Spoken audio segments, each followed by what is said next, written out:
Miksi lapsilta ei koskaan kysytä mielipidettä? Lapsia löytyy joka paikasta. Kerhoista, kouluista, päiväkodeista. Ihan joka paikasta.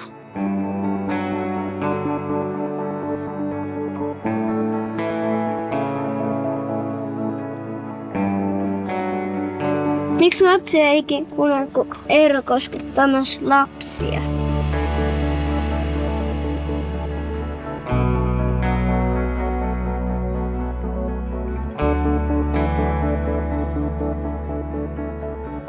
No niin, ihan mun mielestä se on ihan typerää, että aikuiset ei kuuntele lapsia, ne riitelee lastenkaan aina.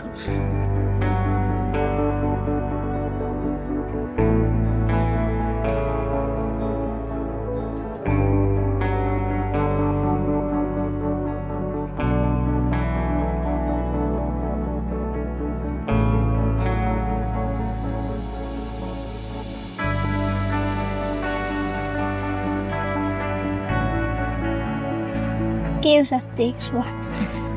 Joo, Ketä ne oli? en mä muista. Voit sä kertoa aikuiselle siitä? Kerroin. Tekikö se mitään? Ei. Miksi?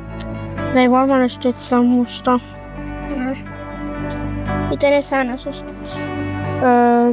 They call me a black fat monkey. Miksi ne ei puuttunut siihen? En mä tiedä, ne ei varmaan edes tykkää musta, koska kun mun laski. Aika rumaa sanoa. Tiedän.